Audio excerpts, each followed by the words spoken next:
to Harrisburg Opera Association's 2023 Opera in the Park performance, Make 'em Laugh. My name is Michael Gamon. In addition to being a part of Harrisburg Opera Association, I also teach at Harrisburg Academy. And if you attend or attended, you might know me from such classics like, Do You Have a Pass? It was in the syllabus. And I don't know, ask Google. Now, if you didn't attend Harrisburg Academy, we're still enrolling. It is not too late to start junior kindergarten. It's a great place to start. And I've got to tell you, I highly encourage you, if you haven't already, to pick up a program for today's performance. They're located right on over here. And as always, whenever you're doing something that's in print, there are some corrections that I'd like to draw your attention to. But it's okay, it's also a great opportunity for me to introduce you to everyone that's performing for you today. So the first spot I'd like to introduce you is, if I could draw your attention here to the amazing biography of Samia, one of our sopranos who is singing today. There's a correction in there a little bit down the line. It talks about some of her incredible highlights. Mentions Puccini, Tosca, she's singing Tosca, and it says Swar Angelica, but I'm pretty sure it's supposed to be Sour Angelica. No, that's right, that one's Swar. Forgive me, my correction was incorrect. But this one I know I've got right. So the next one where it says Michael Gamon, Narrator, Viola, so you can just cross the whole thing out, I made it up. Then, when you get to Stephen Hallman, who you're going to get to hear him him singing, but he's also working with our cameras. He performed in our 2020, not 2021, but our 2020 virtual concert, Outside While Inside. If you haven't checked that one out, that's a classic. You should look it up on YouTube. And I do have to point out to you Richard Hobson, phenomenal baritone, who's singing with us today. If you have a chance to read his biography, it does mention that he sang the eponymous role in Gershwin's Porgy and Bess. We're not sure whether he was singing Porgy or Bess, or if he was singing both, or what, so you're going to want to talk to him about that afterwards to clarify. We're also joined in the band. You might notice that we've got a great orchestra here. We've got Tom Strohman on winds and brass. You check out his bio. I've got to tell you, everything in that is correct. He's never made a mistake, and that includes his bio. Actually, there is one mistake. Oh. It says a freelance musician. He plays a lot of instruments. I don't think he plays the lance. I think that should be one word, freelance musician. Yeah, that's fair. He's a professional. If he was playing the lance, it wouldn't be free. No. That's all right. And then we've also got his son, Greg Strohman, phenomenal pianist. Yeah, he's got a doctorate in, and his dissertation was in psychoacoustic entropy theory, which not only is he an expert of, I think he also invented it. I'm not sure it's a thing. Maybe it is. I don't know. And then, though, we're also joined with my wife, Jenny Herder. And now, she's wonderful to play with, but I gotta point out there is an error in her section as well. It says that she's currently my husband. I think after today's concert, oh my gosh, she's currently my wife. Yeah, after today's concert, I think I'll probably be her ex-husband. It could happen. You'll see a little bit later. And then you'll also notice we're joined by if you've gone to an orchestra before, you know that we're missing an instrument. We've got two violas, we've got wind and brass covered, we've got piano, we're missing violins. But that's because we're pacifists, we don't believe in violence. Peace out. Alright, so, and then, I will point out to you in Adam C.J. Klein's bio, there's an extra break. That's actually not an error, that's intentional. If you know anything about tenors, you want to give them a little extra space. He's right there. Yep, and I will point out our incredible artistic director, Tami Swartz.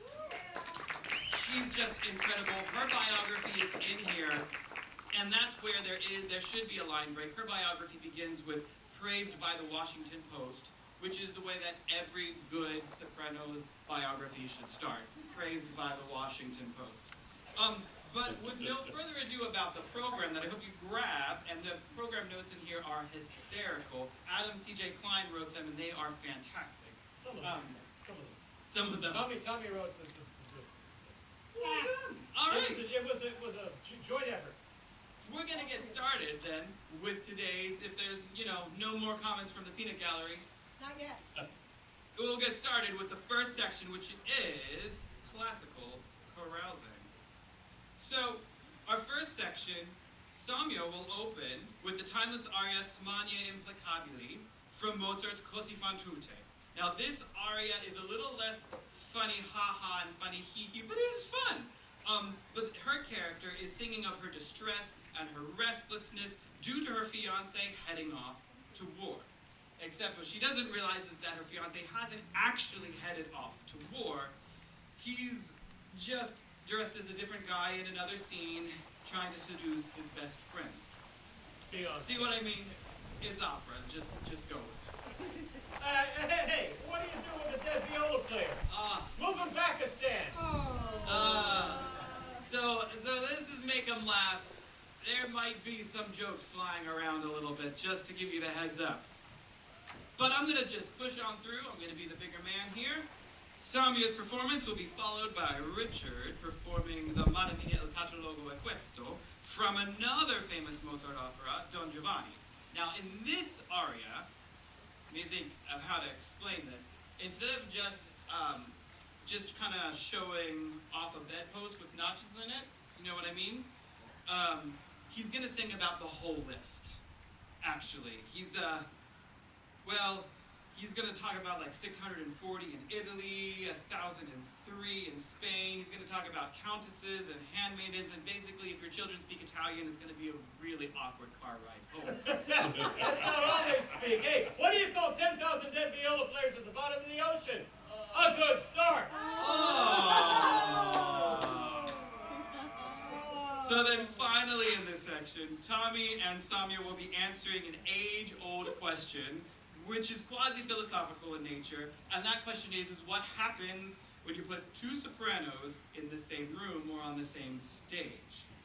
Of course, that will be explored in song, and if you feel the urge to bark, indulge, just go with it. And I just gotta let you know we're all gonna be in a bit of trouble because of that.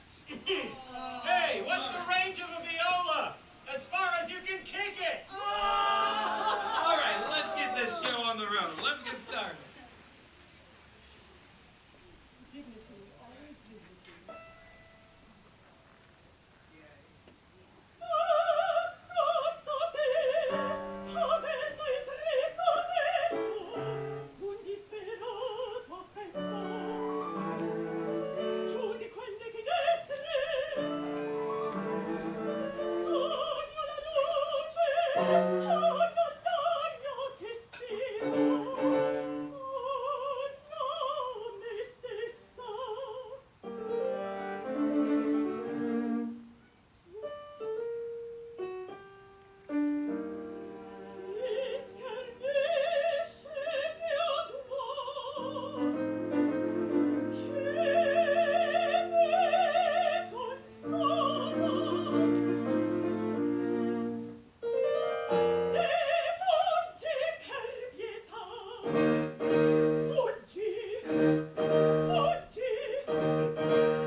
Il cavallo è questo, se le belle che amo il padronino, un cantare che amo qui, osservate, leggete con me, osservate, leggete con me.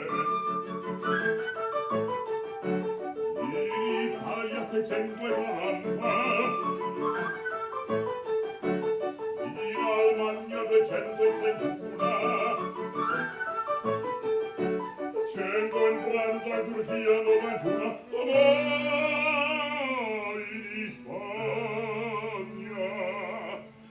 vai in Spagna, son già 1.300,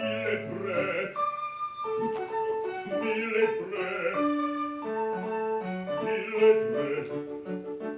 fan queste contadine, come le cittadine, fan potesse valoresse, ma le fare principe, e non di grado, non di forma, non di fa, ogni forma, ogni età. In Italia 640, in Almagna 231, Banjo in Francia, in Turchia,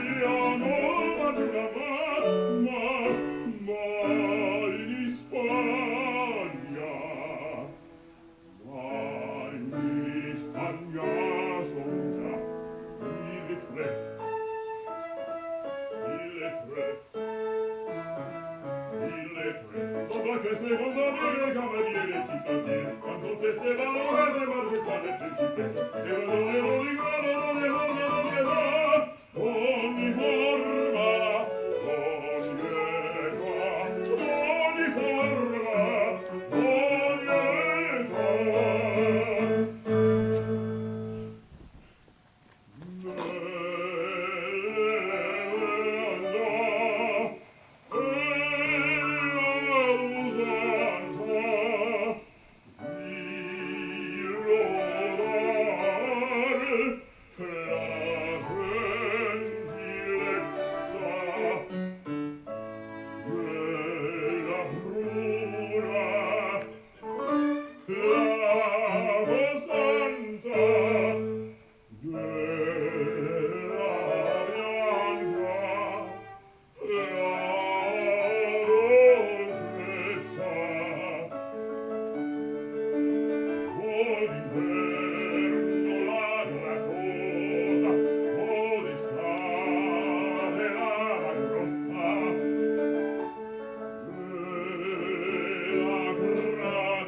Se si arriga,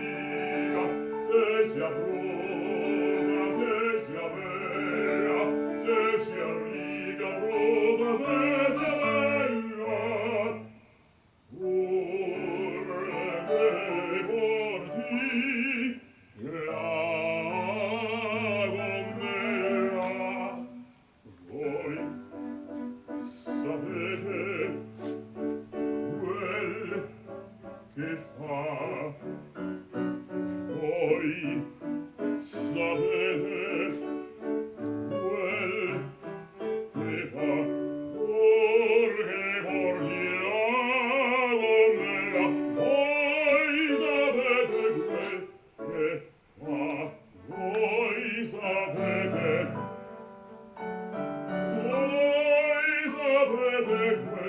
che fa,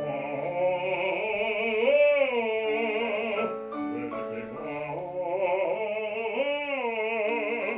quel che fa, voi sapete quel che fa.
That was wonderful, and thank you for answering that question. Now, we're moving on into a little bit of P.D.Q. Bach boisterousness.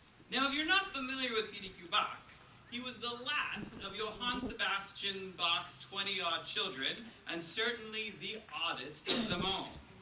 We owe our knowledge of all of P.D.Q. Bach's work to the great Professor Peter Schickele, who taught at the University of Southern North Dakota at Hoople.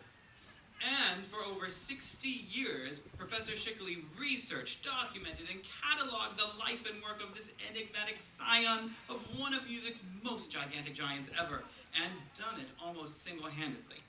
Not that Schickele is missing a hand, please understand, but just that he could probably do this research with one hand tied behind his back. Hey, what do Viola's fingers and lightning have in common? They never hit the same place twice! That one's actually kind of true.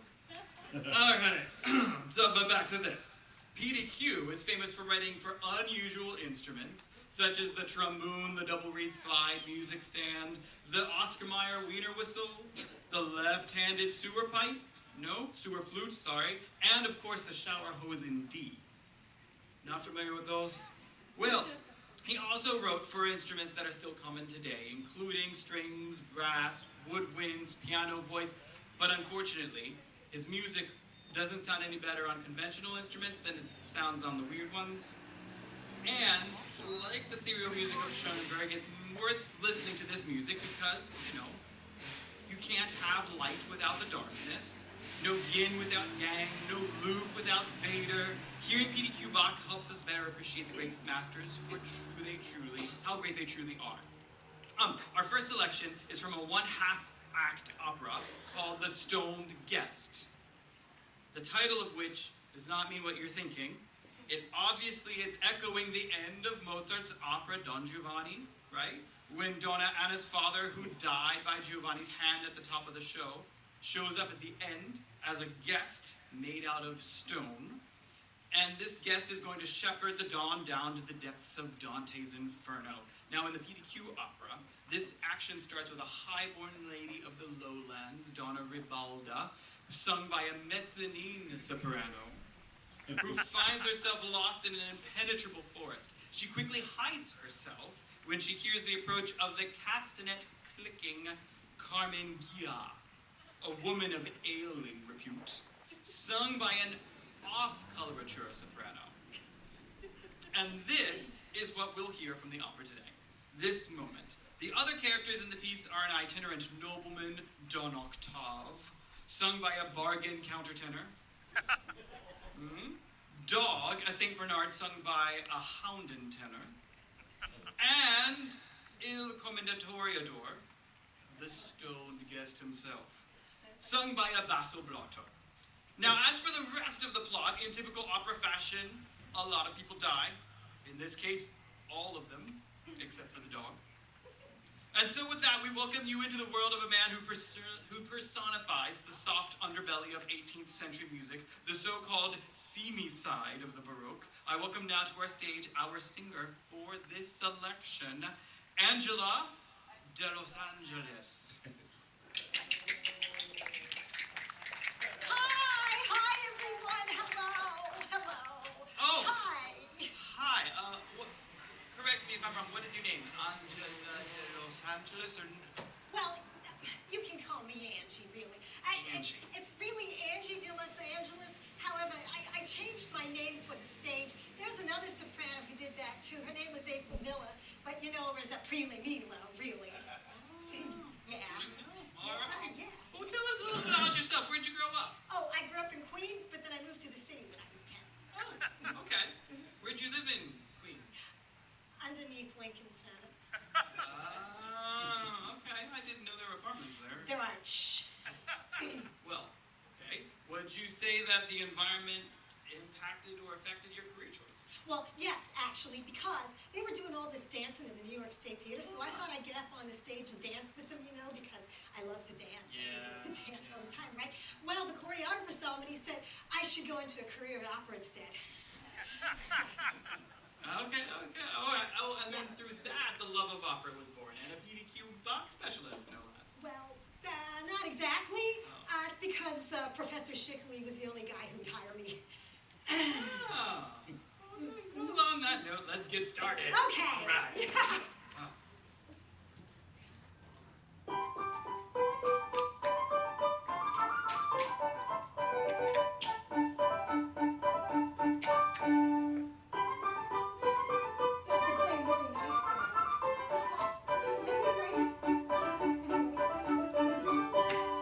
Now is the season when logic and reason are locked on his treason, and everything's fine. Willie and me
which I'm playing on, so it's going to be a little tough for me to MC it, but... I'll MC it.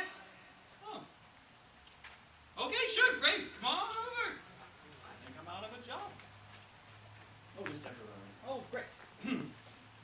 All right, in the definitive biography of PDQ Bach, which I have an autographed copy here. It's not by PDQ, Professor Schickley autographed it.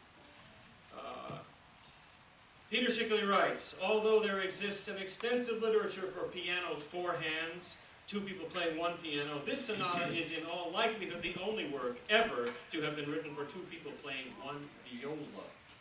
I'm sure after hearing this work, all you budding young composers will rush home and write your own piece for viola four hands or violin four hands. But if you do that, remember, the difference between a violin and a viola is that the viola burns longer.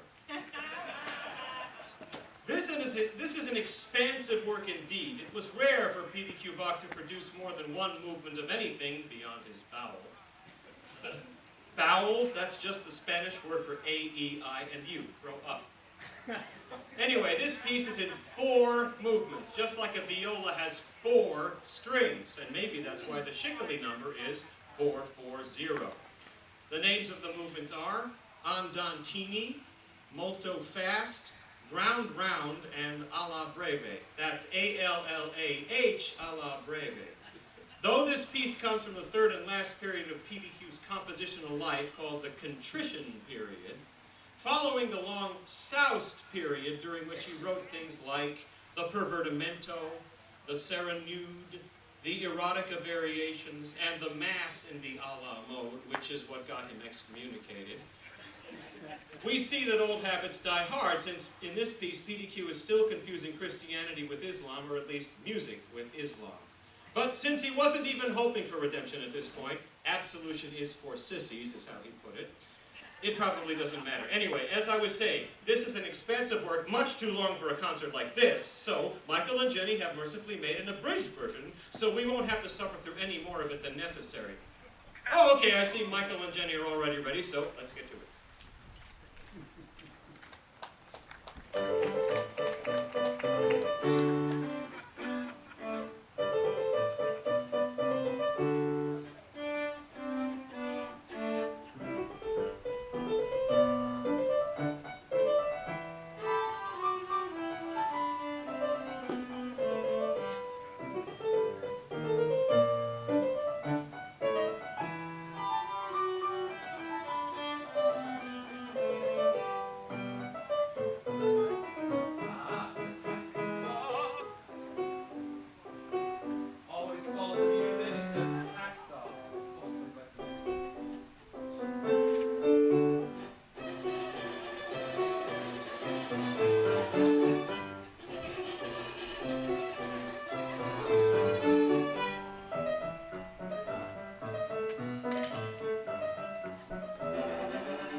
Well, where was I?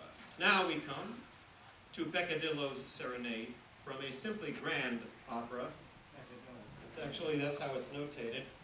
Simply grand, huh? A simply grand opera. Is it missing a tenor then? The Abduction of Figaro. Schickily number 384,492. This is a fairly late work. I'll say. I was You at know the... who else was late? The tenor. Always. Oh. Very fun.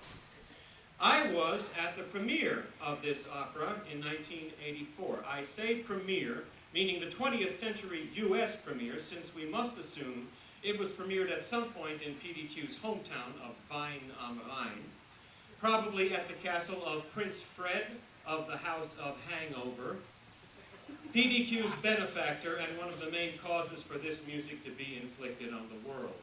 Anyway, my dad flew himself and me, well, the plane flew us, actually, to see the premiere, which was performed by the Minnesota Opera in Minneapolis. By the way, the mini in Minneapolis does not mean small, as in minibus or mini-me, but is from a Native American word in the Dakota language, mini, meaning water. So with the Greek word polis, we get Minneapolis, city of water. And here we are with a park of water. Hey, you're doing a great job. I think you're losing them.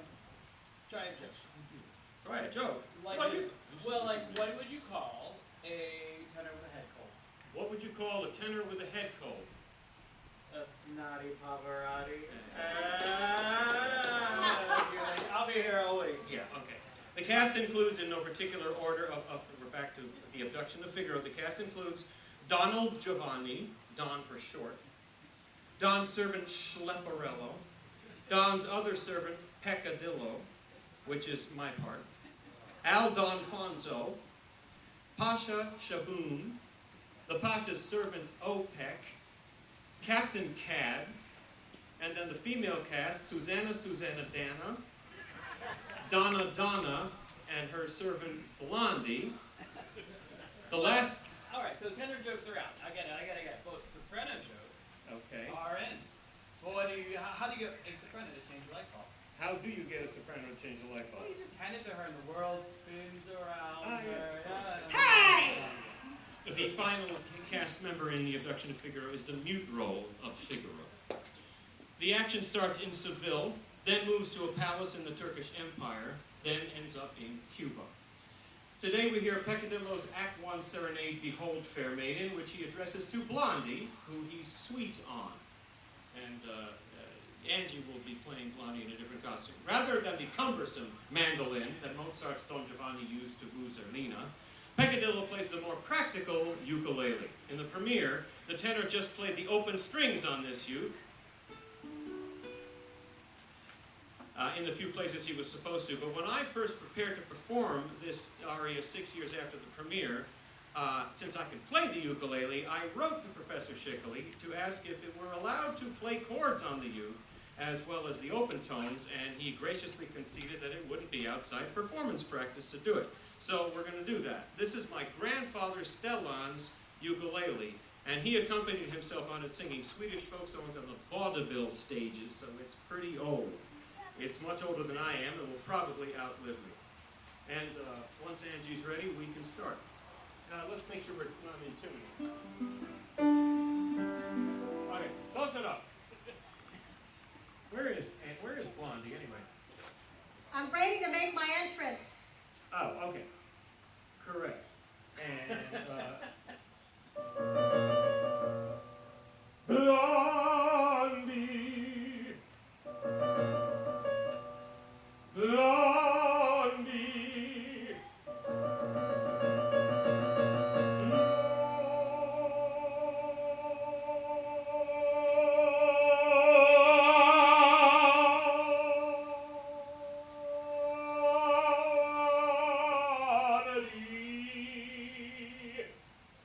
are you there? What?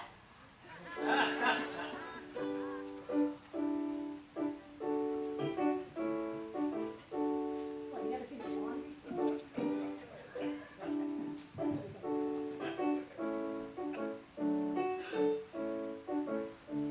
Behold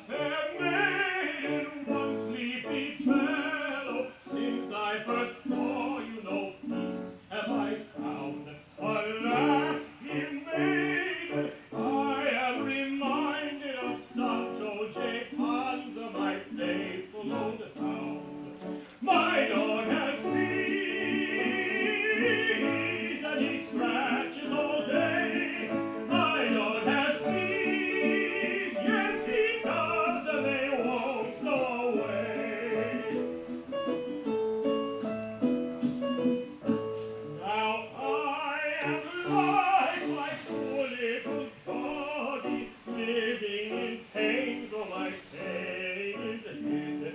And you, fair babe, you are the fleas of which I am trying in vain to get rid. Hear my sad refrain. Let me be your swain. The what? Your swain. Oh, is it like a butler or something? If you but saw my poor little doggy writhing in pain and all covered with foam, I know, dear maiden,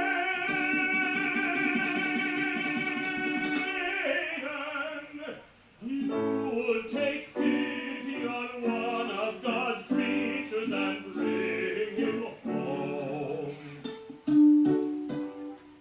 Hear my sad refrain. Put me out of my pain. Pain, pain.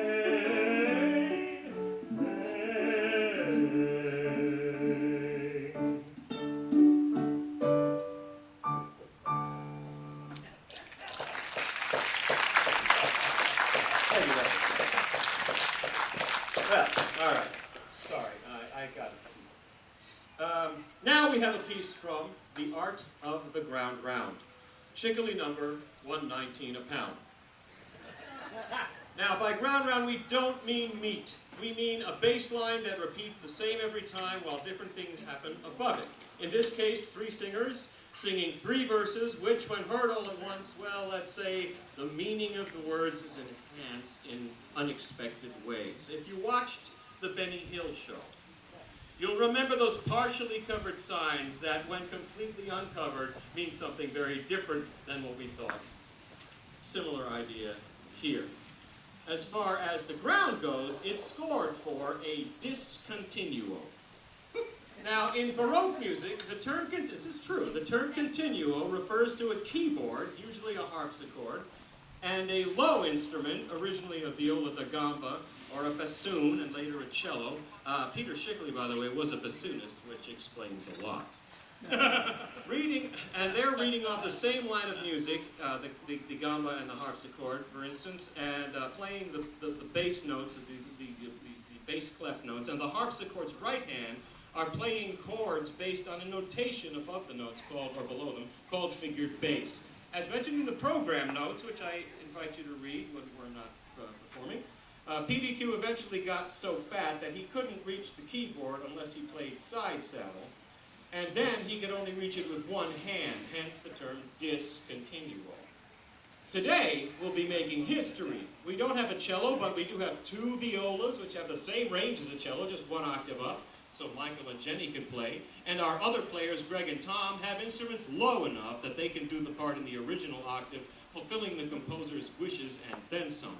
As suggested by the editor of the score, Professor Shickley himself, we're going to start by showing you the ground line itself, and then Steve, Richard, and I will sing each verse alone before combining them to eventually reveal the real deal of the words. Hope you enjoy.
Well, let's be clear, there's nothing wrong with wearing army shoes. They're built to last and be comfortably worn all day, and what better footwear could a mother want? All right, now to conclude our tour of PDQ Bacchanalia, we'll explore the subject of abject plagiarism. They say imitation is the sincerest form of flattery. If that's true, PDQ must have loved Thomas Morley. And why not? In the last decade of the 16th century, Morley opened up the ears of England by importing a popular Italian musical form, the madrigal, and adopting it for English, giving us some of the most delightful pieces ever to be performed by an elite high school choir. That's where I learned these pieces in a choir that other schools would just call a chamber choir, but which our choir director, Daniel Slick, called the mini chorale. Now, you can mini chorale, like Minneapolis, the mini doesn't mean small, even though it was about half the size of the regular choir. Unlike Minneapolis, it's not from the Dakota word for water, even though Long Island, where I'm from, is surrounded by water. Rather, this mini is taken from the German word minne, meaning romantic love. And it was intended to describe the theme of most of the pieces we sang in that choir, such as Aaron Copland's I Bought Me a Cat, and Paul Hindemith's dark piece about winter and death, titled En Hiver. It's a French poem. That means in winter. So, Morley wrote My Bonnie Lass, She Smileth, and any other composer stealing it would have called it the same name, but being who he was, PDQ started off by getting one vowel wrong, changing smileth to smelleth, and then, as mentioned in the program notes, forgot all of Morley's music after the first 4 chords, which are all exactly the same anyway. I suppose we shouldn't be surprised that he got even that much right. He also forgot that Morley's piece was in G, so his is in F, which turns out to be merciful for the tenor part. The Morley line is a real bear. Now, with both me and Steve, we're both being tenors singing on these, you might well wonder who is singing the tenor lines. It's for 5 different parts. Well, Steve is. I'm doing the part that Morley called the quintus, meaning the 5th, which must also have appealed to PDQ for much more liquid reasons. But if you listen closely, you'll notice that the 2 parts duck under and over each other like a pair of swallows hunting for the same bug. In the PDQ, my part was scored for bargain countertenor, but I'll be singing it as a close encounter tenor of the operatic kind. So without further ado, let's close this chapter of the concert before we repeat more ill repute on ourselves than we'll ever be able to live down. Thank you. All that applies if I sing the right notes. No, I'm waiting for you. Then we should get up. Okay, and I'm ready. Oh my Elbow room, elbow room. Al. I guess we're still waiting. Are we ready? One, two, ready, go. My body as she smileth, when she my heart beguileth. Fa la la la la la la la la la la la la. Fa la la la la la la. My body as she smileth, when she my heart beguileth. Fa la la la la la la la la la la la. Fa la la la la. Smile as dear love therefore, and you shall love me more. Fa la la la la la la la la la la la. Smile as dear love therefore, and you shall love me more. Fa la la la la la la la la.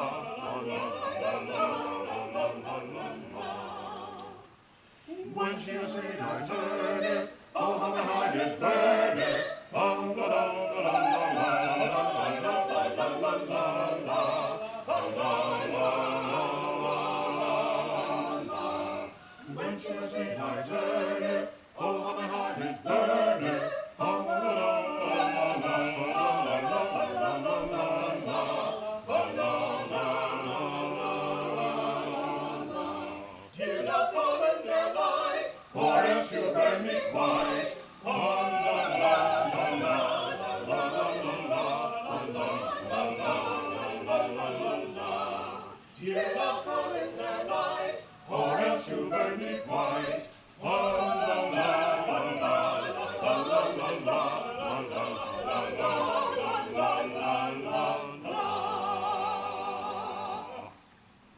Thomas Ford. All right, Grego.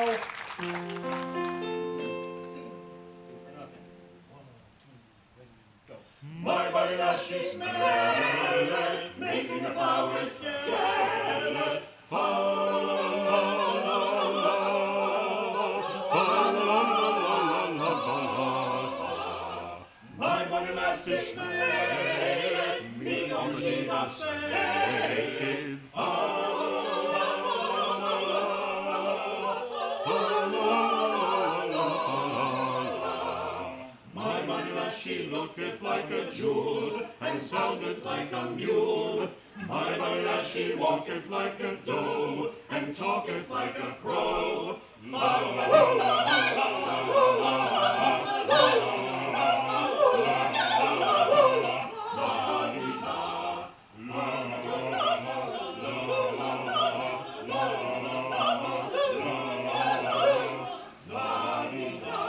My body liketh to dance a lot.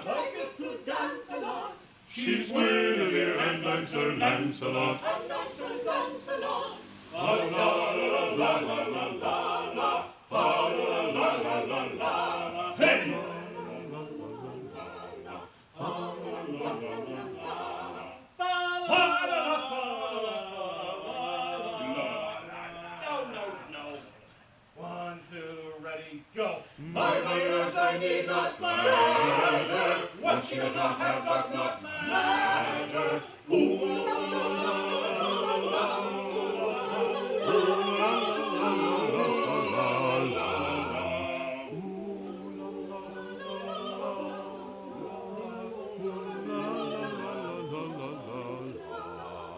My body lass is so fine. Oh, if she only were mine.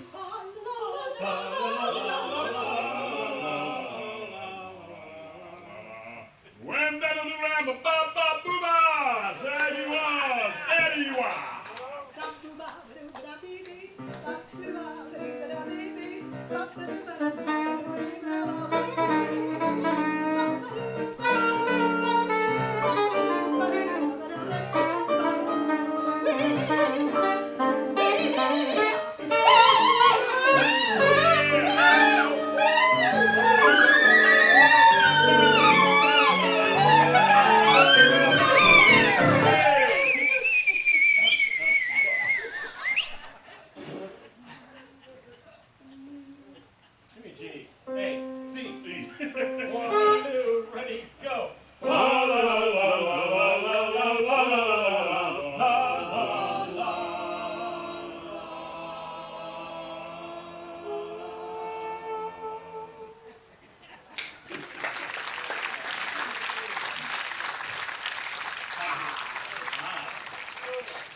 This next musical group, I'm back, embraces the 20th century era with everything from the modern classical music of the period to popular jazz tunes of the 40s and the 50s.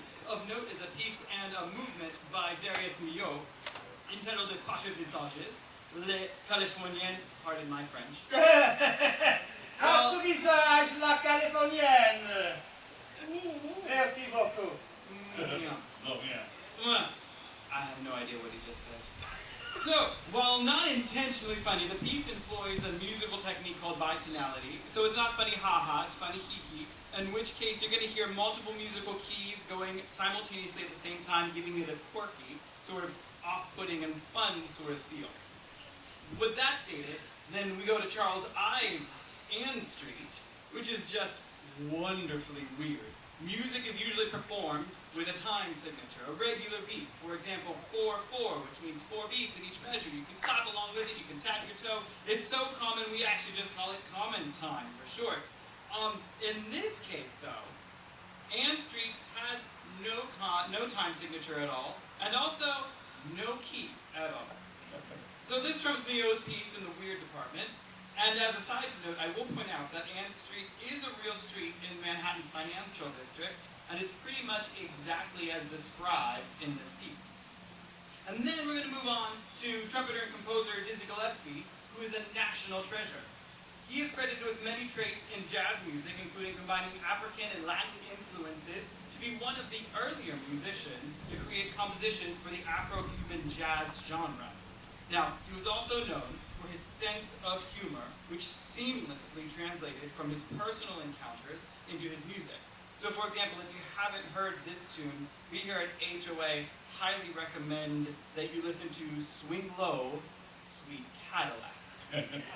It's awesome. It starts as a call and a response in a made-up language, with a little English thrown in, and some transitions, and then it eventually transitions to a regaling a Cadillac.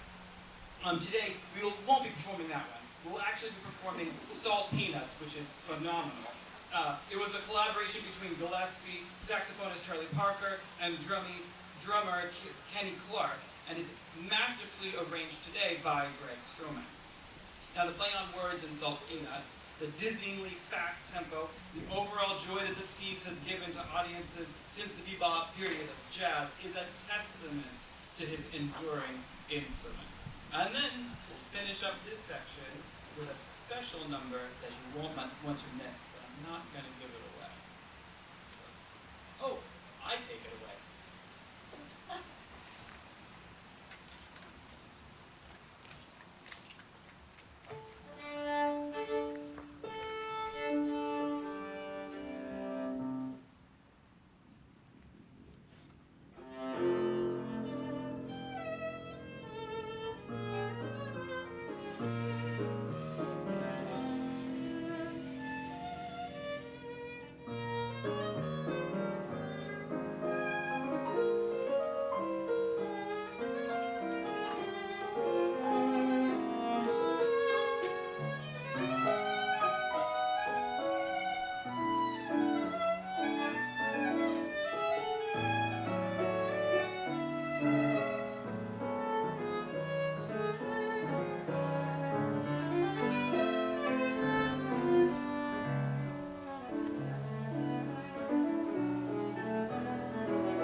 I'm not sure what it's time for. I just know that was my line. It's time for theatrical, musical mayhem. Oh, this is our last section, and we're so delighted that you are here. We're going to start it off with Hey! Bahu. What's the difference between the viola and the coffin? I thought we were On the viola in the coffin, the dead person's on the inside. What do you say to a tenor when he stays at a party too long? Get out! Thank you. Thank you. Some defense. Oh, here's one. What did the baritone say to his voice teacher when he asked him where was the break in his voice? On every note that I sing. And I'll finish this one on up. So, what's the difference between a tenor and God? God doesn't think he's a tenor. If this was my mic, I'd drop it. Whoa. What's the difference between a baritone saxophone and a chainsaw? I don't know, Tom. What? Chainsaw blends better in a small ensemble. Fair enough.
Legatemi alla seggiola.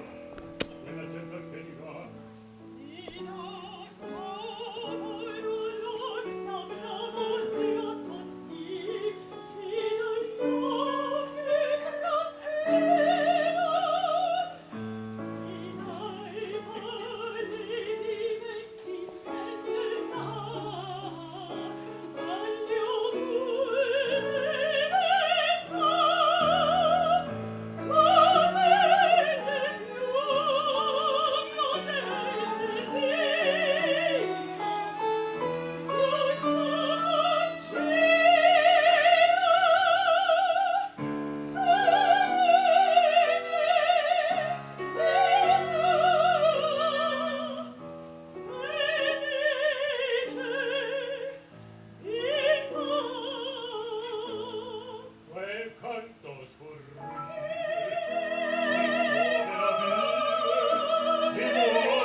Don't know how many of you know Gilbert and Sullivan, or how many of you like Gilbert and Sullivan. I love Gilbert and Sullivan. I was in this piece that I'm going to sing earlier this year in a little company in New York called Utopia Opera, which is one of the places where opera really lives. I don't think it lives on the big stages with the expensive seats. It lives in little companies like this that they do it for no budget at all, and they do it to their heart's content, and people flock to it and just have a great time. And I learned something very odd when I was doing this, because they're two of the people in it, the guy who runs the company and this girl who flew all the way from England on her own money just to sing the lead for no pay. They told me that not only is Gilbert and Sullivan looked down upon by the musical theater community, but it's also looked down upon by the classical music community. And I will never understand it, and I hope after hearing this piece, if you've never heard Gilbert and Sullivan, you will agree. Captain Fitz Battle Axe from Utopia Limited. And she's playing Zara. It's a mute part in the scene, but she is actually the lead character.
Attempted repent not, mocking maid, thy girlhood's choice. The fervor of my love affects my voice. A tenor, all singers above, this doesn't admit of a question. Should keep himself quiet, attend to his diet, and carefully nurse his digestion. But when he's madly in love, it's certain to tell on his singing. You can't do chromatics with proper emphatics when anguish of bosom is ringing. When distracted with worries in plenty, and his pulse is 120, and his flattering bosom the slave of his trust is, a tenor can't do himself justice. Now observe.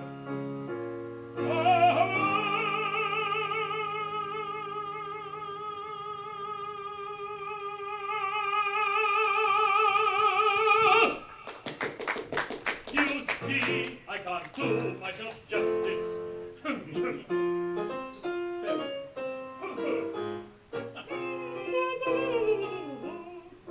I could sing if my fervor were mock. It's easy enough if you're acting. But when one's emotion is born of devotion, you can't be over-exacting.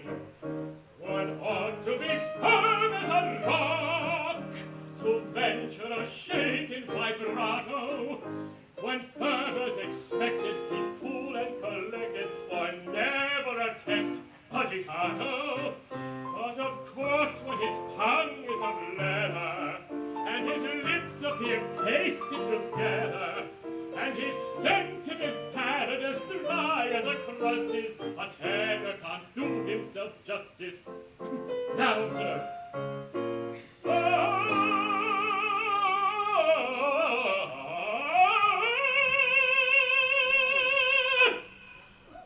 It's no use, I can't do myself justice.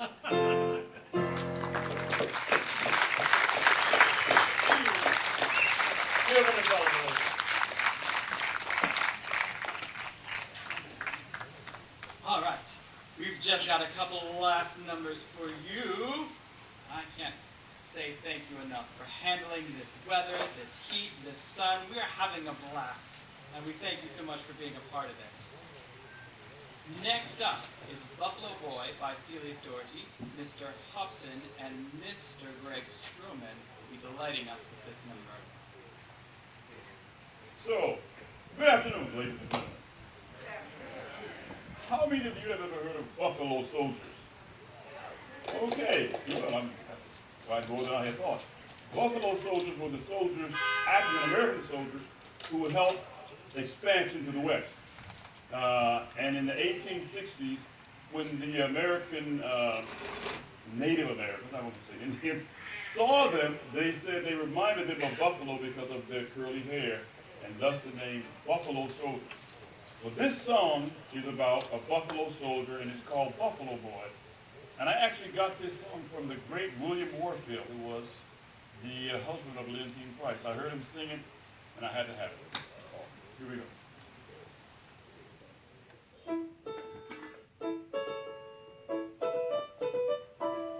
Oh, when are you coming to court me, to court me, to court me? Oh, when are you coming to court me, my dear old buffalo boy? Well, I guess I'll come on Sunday, yes, Sunday. I guess I'll come on Sunday, that is if the weather is good. How long do you think you'll court me, you'll court me, you'll court me? How long do you think you'll court me, my dear old buffalo boy? Well, I guess I'll court you all night, why all night, yes, all night. I guess I'll court you all night, that is if the weather is good. And when will we be married, be married, be married? And when will we be married, my dear old buffalo boy? Why, we'll be married on a Sunday, on Sunday, on Sunday. Yes, we'll be married on a Sunday, that is if the weather is good. And what you gonna come to the wedding in, to the wedding in, to the wedding in? And what you gonna come to the wedding in, my dear old buffalo boy? Well, I guess I'll come in the ox cart, in the ox cart, in the ox cart. I guess I'll come in the ox cart, that is if the weather is good. And who you gonna bring to the wedding, and who you gonna bring to the wedding? My dear old buffalo boy. Well, I guess I'll bring my children, my children, my children. I guess I'll bring my children, that is if the weather is good.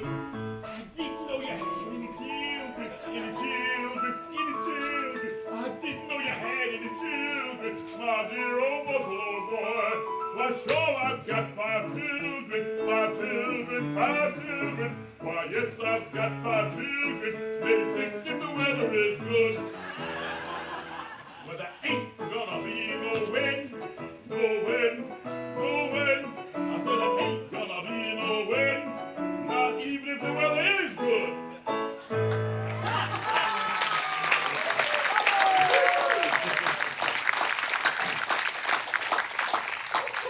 All right, our last number for you today is a classic, well, soon to be classic. It's called Dude's Lament.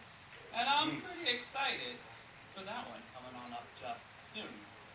Hold on, I'm not ready. Oh, okay. Well, don't worry. This one was written by our own friend, Adam Klein, but you might not recognize him. Adam C.J. Klein could still be in costume as he's changing into right now. It's a classic piece, and it's actually a tale of caution for those of you who own a car, and those of you who have a significant other. You ready, dude? Almost. Almost. Steven, how you doing? Did anyone notice? You know, I don't think anyone noticed. I think you're okay. Good? Yeah, you're good. You're good. It's okay. Nobody saw. You're looking at my join lines, I know. Well, hey, it's the dude. Hi, dude. Hey, dude. Dude, what's your name? Bernadette Bledsoe. Bernadette Bledsoe. All right. That's... Of the Possum Gap Bledsoe, not the Abigan Bledsoe. We don't talk to them. We don't talk to the Abigan Bledsoes. Tell me, where are you from? Where are you from? Well, Possum Gap. Oh. Virginia. Oh, I see. I was thinking it was West Virginia. Yeah, there's a Possum Gap in West Virginia, one in Tennessee, there's one even one in Kentucky. No, Virginia. Virginia. All right. Well, tell us a little bit about this song. Well, it's let's call it a cautionary tale. It kind of sums up what you shouldn't do. You ought to keep your vehicle in good repair. Let's just put it that way. And hopefully the words will come clear and you'll know what it means. Well, I got one last question for you. I think that's a really good message for us and a great note to end on, no pun intended. But my question is this cautionary tale, is it autobiographical? Well, could be partially, yeah. All right. Yeah, I'm sure I was thinking about something when I wrote it. All right. That's fair. Well, let's give it a whirl. Yeah, let me see if I'm in tune with these bars here. C chord.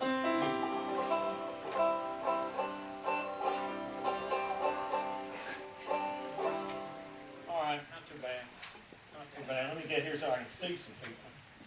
Got my star chorus right here to help me out. Just stop it. Yeah. We don't call them the dudettes. No, we don't. And how we strike. Okay. And one. On the way to her mom, I was switching gears, waiting across the breeze, up the Piccolo sand, took the gander back to the rear view mirror, saw the barrel lean on the ground, then you say reply to her muffled wheel.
much for coming and being a part of this organization. Harrisburg Opera Association is a regional performing arts organization. Tami Swartz is our artistic director, our leader. We'd like to say thank you to them. And as they're finishing up, let's give everyone a round of applause. A round of applause for our phenomenal band. So thank you guys. Incredible group to work with. And this extraordinary group of talent right here. It's so much fun to put this together with them. Phenomenal singers all. Thank you all so much. If you haven't already, please be a part of our mailing list. We'd love to get and stay in touch with you. We're so glad that you're a part of our community, and we can't wait to perform more for you in the coming future, in the coming months, hopefully. Yes, thank you all so much for coming. Please do sign up on that email list. This is a free concert, but if you so feel like you want to make a donation, we will not reject it. And we hope that this year we will be able to bring you very exciting news for an upcoming summer season full of great art, education, and hopefully some philanthropy attached to that. So please do stay tuned. Thank you. Thank you all for coming. Thank you so much. Thank you. Thank you all.